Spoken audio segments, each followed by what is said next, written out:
Genesis chapter 3. Now the serpent was smoothly subtle, more than any beast of the field which Yahweh God had made. And he said to the woman, Yea, hath God said, Ye shall not eat of any tree of the garden? And the woman said to the serpent, Of the fruit of the trees of the garden we may eat, but of the fruit of the tree which is in the midst of the garden, God hath said, Ye shall not eat of it, neither shall ye touch it, lest ye die.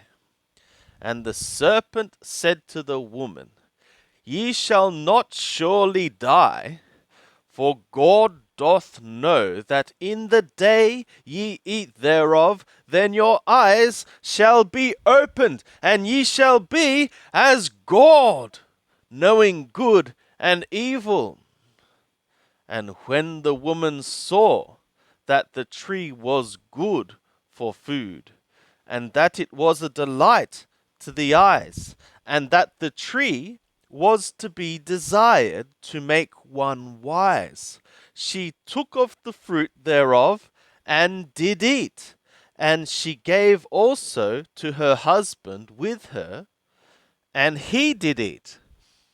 And the eyes of them both were opened, and they knew that they were naked, and they sewed fig leaves together, and made themselves loincloths. And they heard the voice of Yahweh God, walking in the garden in the cool of the day. And the man and his woman hid themselves from the presence of Yahweh God amongst the trees of the garden.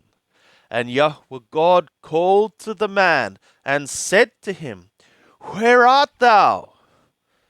And he said, I heard thy voice in the garden, and I was afraid, because I was naked, and I hid myself. And he said, Who told thee that thou wast naked? Hast thou eaten of the tree whereof I commanded thee that thou shouldst not eat? And the man said, The woman whom thou gavest to be with me, she gave me of the tree, and I did eat. And Yahweh God said to the woman, What is this thou hast done? And the woman said, The serpent beguiled me, and I did eat. And Yahweh God said to the serpent, Because thou hast done this, cursed art thou above all cattle, and above every beast of the field. Upon thy belly shalt thou go, and dust shalt thou eat all the days of thy life. And I will put enmity between thee and the woman, and between thy seed and her seed. He shall bruise thy head, and thou shalt bruise his heel. To the woman he said, I will greatly multiply thy pain and thy conception. In pain thou shalt bring forth children, and to thy husband shall be thy lunge, but he shall rule over thee. And to Adam he said, Because thou hast hearkened to the voice of thy woman, and hast eaten of the tree of which I commanded thee, saying, Thou shalt not eat of it, cursed is the ground for thy sake. In toil shalt thou eat of it all the days of thy life. Thorns and thistles, thorns also and thistles shall it bring forth to thee, and thou shalt eat the green plant of the field. In the sweat of thy face shalt thou eat bread, till thou return to the ground.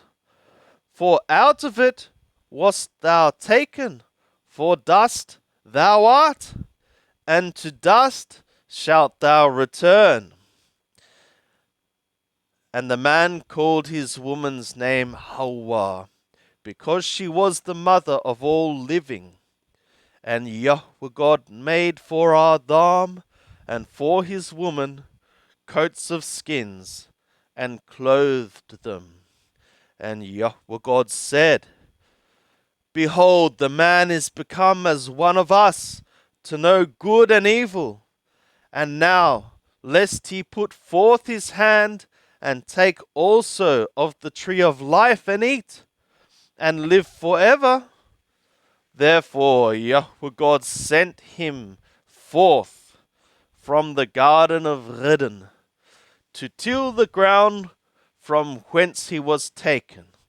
So he drove out the man, and he placed at the east of the garden of Eden cherubim, and the flame of a sword, which turned every way, to keep the way of the tree of life.